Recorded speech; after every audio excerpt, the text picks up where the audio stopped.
ଆଜି ଶସ୍ୟାଳଙ୍କର ଛୋଟ ବେଳୁ ହେଇ ଆସିଛି କାହିଁ ମୋ ଜେଜେବାପା ଥିଲେ ମହେଶ୍ୱର ସେଠୀ ସେ ଜଣେ ଶସ୍ୟାଳଙ୍କର ଆମ ଗାଁ ହେଲା ଦଶୀପୁର କପଣ ଗାଁ ମାଟାଗୁର ଗ୍ରାମ ପଞ୍ଚାୟତର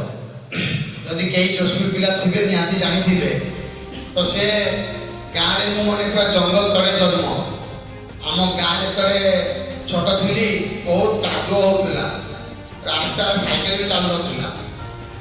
ମୁଁ ସେ ରାସ୍ତାରେ କାମ କରିଛି ଆଉ ଯେଉଁ ହାଇସ୍କୁଲ ଜେଜେବାପା ଗଢ଼ିଲେ ପ୍ରଥମ 8 କ୍ଲାସ୍ ଥିଲା ବୋଧେ ହଁ 8 କ୍ଲାସ୍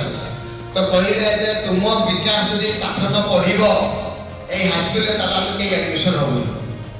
ମୋର ବହୁତ ମନ ଥିଲା ବାରିପଦାରେ ପଢ଼ିବି ହାଇସ୍କୁଲଟା ବାରିପଦାକେ ରାଇରଙ୍ଗପୁରରେ ପଢ଼ିବି ହେଲେ ଭଲ ଟିକେ ପଢ଼ିବି କିନ୍ତୁ ମୁଁ ଦେଖିଲି ଯଦି ମୁଁ ନ ଆଡ଼ମିସନ୍ ହେବି ତାହେଲେ ସେ ହାଇସ୍କୁଲରେ ପିଲା ଆଡ଼ମିସନ୍ ହେବେ।